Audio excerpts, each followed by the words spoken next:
On a beau donner à manger au loup, il regarde toujours du côté de la forêt. Ivan Tourguenieff. Bonjour à tous, et bienvenue dans ce 35e épisode d'Electron Penseur.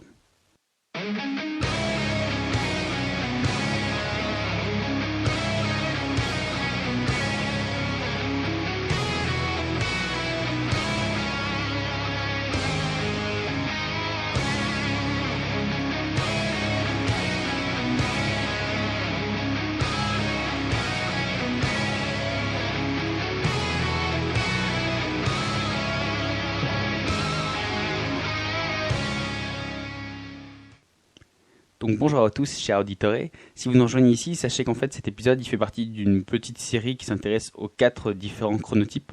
Donc pour résumer vite, les chronotypes, ce que c'est en gros c'est les différentes habitudes naturelles de sommeil des différents individus.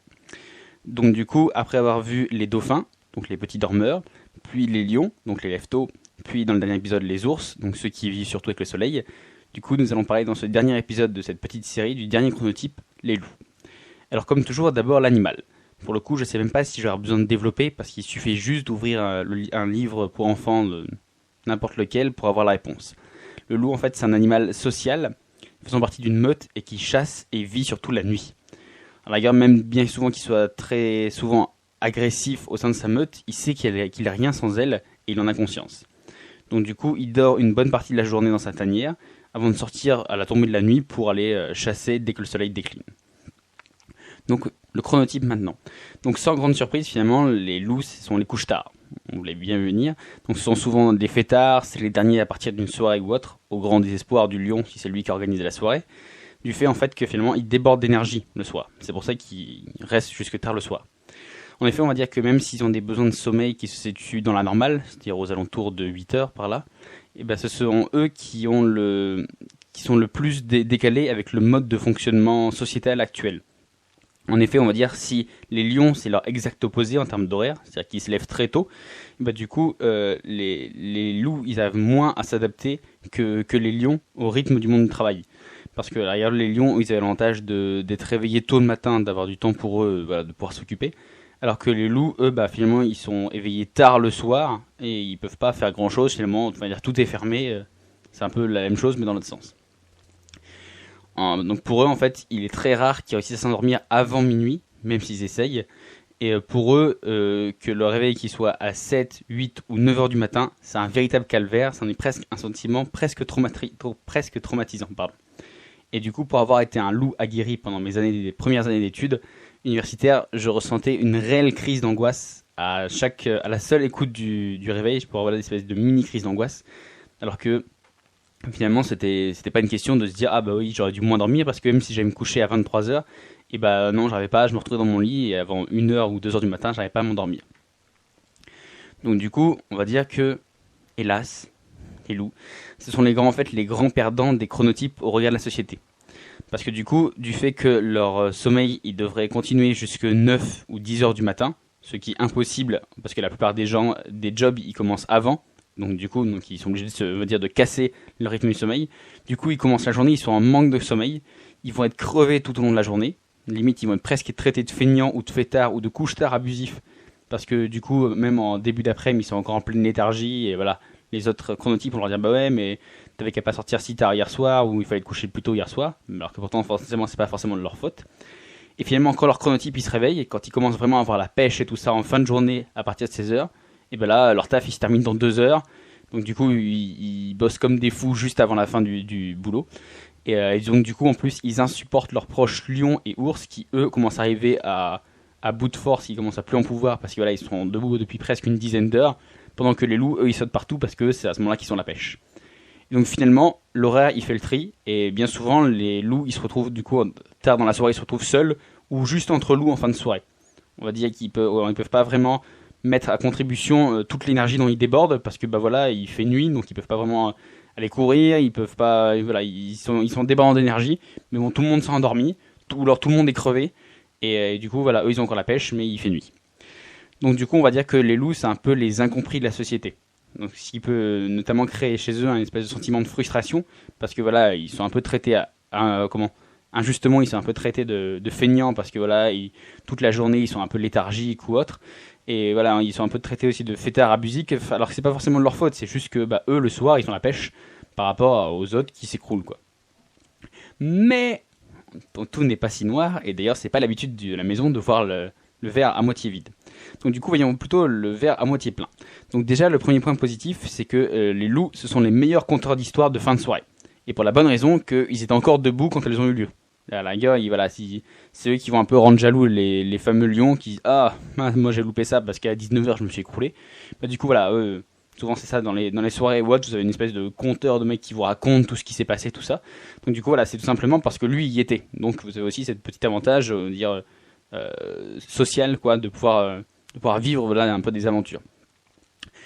Et en plus, on va dire, donc attention, c'est toute proportion gardée, mais on va dire que comme ils sont à leur plus haut niveau de forme durant l'happy hour, l'apéro ou la soirée, du coup, ils subissent relativement moins directement les effets de l'alcool qui s'aggravent, on va dire, avec l'état de la fatigue. Si vous êtes fatigué et que vous buvez un peu d'alcool, crac, ça vous tombe dessus, vous vous écroulez. Donc du coup, eux, comme ils sont en plein dans leur moment de boom, dans leur plein pic de forme, et du coup leur corps il a tendance à mieux supporter l'alcool, ce qui fait que voilà, quand tout le monde s'est écroulé ou autre, et eux ils sont encore là pour voir plus ou moins ce qui se passe. Je dis pas après, voilà, vous n'êtes pas non plus des surhumains, hein. Si vous prenez 12 shots à la suite à 19h, vous allez quand même vous écrouler à 20h, ne vous inquiétez pas. Ensuite, le fait qu'ils soient en pleine forme en fin de journée, du coup ça leur permet de mieux profiter de leur famille et de leurs amis. Notamment, ils peuvent se montrer plus patients pour la peine des autres. Par exemple, voilà, quand, je sais pas, votre conjoint ou autre, qui rentre du travail, qui dit ah ouais, moi j'ai passé une mauvaise journée, tout ça. Et du coup, vous êtes plus, voilà, vous êtes plus patient pour pouvoir l'aider, pour aussi aider vos enfants à faire leurs devoirs ou autre. À un moment où voilà, d'autres, pour reprendre vraiment l'exemple opposé, où les lions, eux, ils en pourraient plus parce que voilà, ils s'endorment, ils deviennent irritables et tout ça, parce que voilà, ils sont crevés et tout ça, alors que vous avez encore la pêche. Donc du coup, au niveau familial, au niveau des proches, du coup, vous avez cet avantage. De plus, aussi, vous avez aussi l'avantage, comme on l'a dit, comme vous êtes en pleine forme, de pouvoir faire du sport en soirée. Donc du coup, ça c'est un double avantage, c'est que si vous, par exemple, vous voulez faire du sport en soirée, en été, il fait moins chaud. Si vous voulez voilà, faire du sport ou aller courir ou autre, il fait plus 40 degrés, souvent la température elle descend un peu.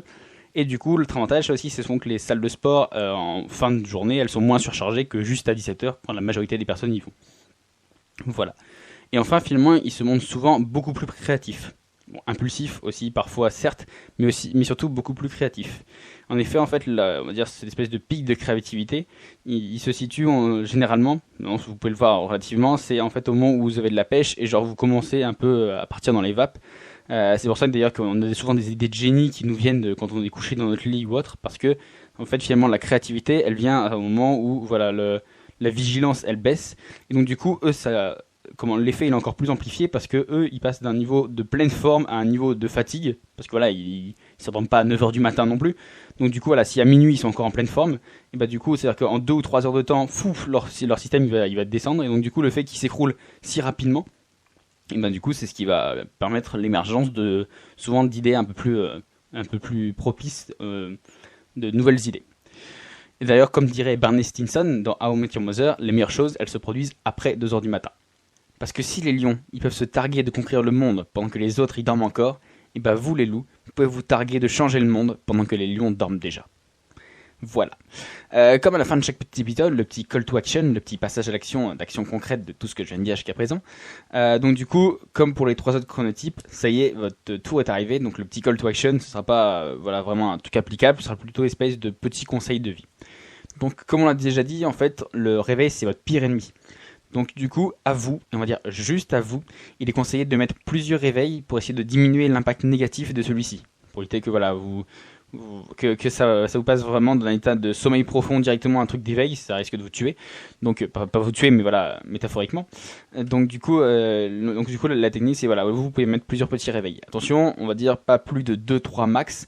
Parce que sinon, si vous en mettez plus, le réveil il perd sa fonction d'éveil vis-à-vis du cerveau. Parce que le cerveau il est tellement habitué à ce qu'il y ait tellement de réveil que finalement ça le réveille plus vraiment, et ça fait l'effet inverse. C'est que vous pouvez en mettre plein et donc du coup vous restez toujours dans une espèce de léthargie sans fin. Donc du coup en fait le but ici c'est d'essayer de vous réveiller étape par étape pour limiter les dégâts. Enfin, dès que vous êtes debout, donc pour faire comprendre à votre cerveau que la nuit elle est finie, parce que si vous ne le faites pas comprendre, en fait, il va continuer de vous noyer sous la mélatonine. Donc la mélatonine, c'est l'hormone du sommeil. Et donc du coup, vous, normalement, quand on fait un peu des analyses, les personnes qui ont une tendance à être un loup, leur cerveau, il sécrète de la mélatonine jusque tard dans la matinée. Et donc du coup, enfin, voilà. Donc ce problème, c'est que si vous faites pas comprendre à votre cerveau que la nuit est finie et tout ça pour essayer de stopper cette production de mélatonine, et bah du coup, vous allez rester léthargique jusque voilà en fin de matinée quand il aura fini de vous noyer là-dessous. Et donc du coup, pour cela, il faut faire tout ce que la mélatonine elle déteste, c'est-à-dire faire du sport, prendre une douche et la lumière du jour. Donc du coup voilà, donc le conseil c'est quand vous vous levez, voilà, je sais pas, vous faites quelques pompes ou vous allez faire même vous sortez juste de chez vous, vous faites le tour du pâté de maison en marchant, vous allez avoir et le sport et la lumière du jour. Du coup voilà, ça va vous mettre un petit coup de fouet, vous rentrez, vous prenez une douche pour commencer la journée et voilà, normalement ça devrait aller un peu mieux que si vous êtes juste levé au bout du 12e réveil, traîné jusqu'en bas des escaliers et vautré dans le canapé. Ensuite, du coup, l'autre conseil que je peux vous donner, c'est de profiter de vos heures de productivité, qui sont en fin d'après-midi, pour essayer d'abattre le maximum de travail possible. Parce qu'à l'arrière, durant votre journée, il y en a forcément, les lions, ils vont vous narguer parce que eux, ils ont déjà fait leur travail avant midi. Mais vous allez pouvoir boucler votre travail dans les 3 dernières heures de taf. Pendant que tout le monde a les yeux fixés sur l'horloge en disant bon, quand est-ce que c'est fini? Et ben vous, c'est pas vous êtes à plein régime et donc du coup, c'est là que vous allez être le plus productif. Parce qu'en effet, votre période optimale d'énergie, elle se situe entre 17h et 1h du matin. Donc à la rigueur, l'avantage, donc si vous pouvez, c'est d'essayer de décaler un peu légèrement vos horaires plus tard dans la soirée, donc quitte à commencer plus tard. Mais on va dire à la rigueur, les meilleurs jobs que vous pourriez avoir, c'est de travailler dans le monde du spectacle ou dans la restauration. Donc voilà, c'est souvent voilà des moments où on travaille soit en début de soirée, soit assez tard le soir. Donc du coup, ça correspond pile avec votre niveau d'énergie. Ensuite, même si l'envie elle est tentante, il faut pas faire de sieste. Parce que si vous faites une sieste, là c'est la fin du monde. Parce que ça ferait que décaler le sommeil du soir. Donc ça vous décalez encore d'une heure ou deux le soir. Ce qui va vous rendre encore plus fatigué le lendemain. Et alors là, voilà, c'est la boucle, la spirale infernale. Parce que vous êtes encore plus tenté de faire une sieste et ça s'arrête jamais. De plus, le soir, il faut essayer d'éviter les écrans au moins 1 heure avant d'aller dormir. Alors oui, je sais, ça fait très recommandation du ministère de la Santé, tout ça. Mais en fait, c'est parce que les écrans et la lumière bleue, elles excitent votre cerveau. Et que contrairement aux autres, votre cerveau, il attend que ça, d'être excité, d'avoir des choses, voilà, pour le faire fonctionner, parce que il veut pas dormir, lui, c'est un moment où il est en pleine forme. Donc du coup, si vous voulez éviter de vous coucher à 4h du matin et d'entendre votre réveil qui sonne 3 heures plus tard, et ben laissez votre cerveau s'endormir, plus ou moins forcez-le à s'endormir.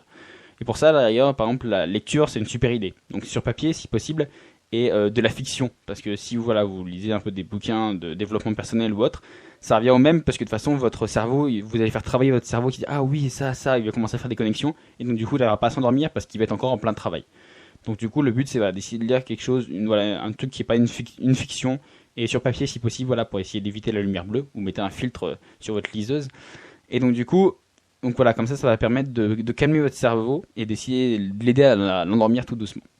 Et quand vous n'arrivez plus à voir les mots, ou que vous n'arrivez plus à comprendre ce que vous lisez, et bien vous refermez le bouquin, vous éteignez la lumière, et là souvent je vous garantis un sommeil en moins de 15 minutes. Voilà, donc là c'était les petits conseils pour les loups. Vous voyez, c'est un peu les grands incompris de la société, parce que voilà, ils vivent un peu en marge, un peu façon lion, mais sauf que les lions, eux, ils sont plus comment on leur attribue plus une espèce d'image de conquérants du monde, que c'est les entrepreneurs qui se lèvent tôt le matin, que c'est les riches et tout ça, alors que souvent les loups c'est un peu considéré comme c'est juste des fêtards, c'est juste des mecs qui bossent toute la nuit ou autre. Mais il faut savoir que il y a aussi plein de génies qui ont sorti des inventions en pleine nuit ou autre. Et d'ailleurs, frère Lou, moi je vous laisse parce que j'enregistre actuellement ce podcast à 23h38. Donc voilà, il est actuellement en pleine nuit. Et donc du coup, voilà, moi je vous laisse et je vous dis à la semaine prochaine pour un nouvel épisode. Et d'ici là, dormez bien. Ciao!